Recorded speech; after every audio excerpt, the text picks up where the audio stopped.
Alright everybody, welcome back to another video on the channel. Let's finish Shrewsbury 1, Sunderland 2. Very late goal by Luke 19 to win this one for Sunderland. I'm going to be showing you clips of the penalty decisions, what should have went Sunderland's way, terrible refereeing decision, and also the goals as well. Right, listen, defensively I thought Shrewsbury were excellent today. They made it very difficult for Sunderland to create some clear-cut chances. Also, they definitely did have the game plan. They were going to try and catch us on the counter-attack. First 5 minutes, they were very lively. They got in our faces, just like Mowbray said they would, and they looked a threat. Sunderland were just stuck in first gear, sloppy in passing, and it took us about 20 minutes or so to start to control the game. And once we did, from there on, it was just all Sunderland, really. And now Shrewsbury did have the clear-cut chance, the best clear-cut chance in the first half, where they lobbed Basson and hit the crossbar. But other than that, it was mainly Sunderland. I thought their goalkeeper was outstanding for them. The penalty decisions, I'll quickly get onto them. If Sunderland got them penalty decisions, Roberts, when he gets into the box and the Shrewsbury player leaves a leg out and Roberts goes over it, it's stonewall penalty. If that was given, and then if Mitchell's was on the opposite side, he gets into the box, similar as to Roberts, leg got left out, he went over, nothing given. Roberts even got a yellow card. That's how bad the refereeing was. If them two decisions went our way, it would have been a totally different game for the rest of from there onwards. You would have seen, in my opinion anyway, Shrewsbury would have wanted to get back into the game, and then they would have been coming at us, and there would have been more spaces for their attacking players further up the pitch, and would have created a hell of a lot more chances, and the scoreline probably would have been a little bit different. For me though, the lads done really well to see this one out. The game is 90 minutes long. And today we left it to the last 10 seconds for Luke 09 to win the game.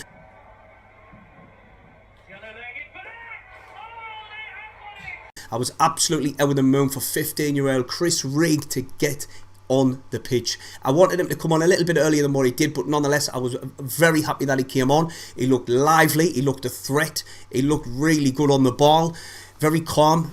For me, I would love to see him get more game time in this cup, and if he does impress in the cup, I hopefully then Mowbray will start to think about the lads impressing. We've got to start giving him more game time, maybe in the championship if we're winning games, or you never know, if he's impressing that much, he might even go on the bench and get the old 20 minutes here, there and everywhere, and then progress further on if he's doing well. But I was really out of the moon for him. Clark, listen, he wasn't really putting the ball in the box, but when he did, was always a threat, and he finally scored from a corner.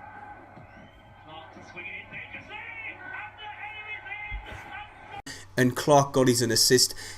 I was out of the moon that we finally got rid of that, you know, a bit of a monkey off our back, so to speak, where we hadn't scored direct from a corner. And listen, we hadn't until tonight, and that was what I mean by scoring from a corner, where the ball's floated in and we scored direct from the corner. Ross Stewart getting his goal yet again, scoring.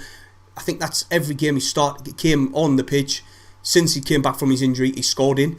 But Mr. Sunderland though, getting his goal right at the death for Sunderland to put us through to the next round. Oh, that was just mint for him. It didn't sit the best really. He sort of was leaning and he took his shot from outside the box, and it beat the keeper, and I was absolutely buzzing for Luke 09. We all know what Luke 09 brings to the team. He loves the city, he loves us as supporters, and he puts in an absolute belter of a shift every time he's on that pitch. He plays, you know, he might not be the best ability wise, but listen, it gives you a proper shift every time. And for me, I'm buzzing that he scored. Mitchell, I thought was really good today. When he's on the ball, the pitch is not the best either. The conditions weren't. It was lashing it down with rain. Coming up against the Shrewsbury side, he's going to get bullied again. Let's be honest. Sorry. And I thought he dealt with it really well. His ball retention was class. He was moving it across the pitch, getting forward a lot as well. He was very direct in this game, and I was really impressed with Mitchell. I kept in my stream, I was talking about him a lot, and so for me, I thought he's done really well. And there you go, we haven't lost a game with Ballard in the starting 11, and we haven't today. It's just mint.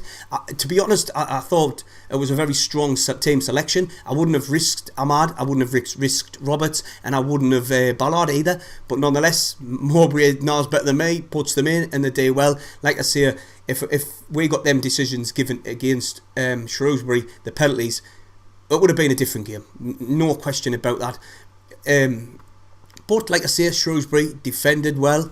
They kept it up for the full 90 minutes, and I didn't think they would have. It was literally the majority, well, all the team was in their half and they were just sitting off. They weren't even pressing us either, they were just sitting off and defending. Roberts was getting down the wing, linking up really well with Hume and also with Ahmad. You know, the triangles, what they do, and the little passing, they were trying to entice Shrewsbury out, and the Shrewsbury players were having none of it. They were just stood there and they were passing it backwards and forwards between each other, and they were just waiting for that space so they can get in behind. But listen, the lads done well.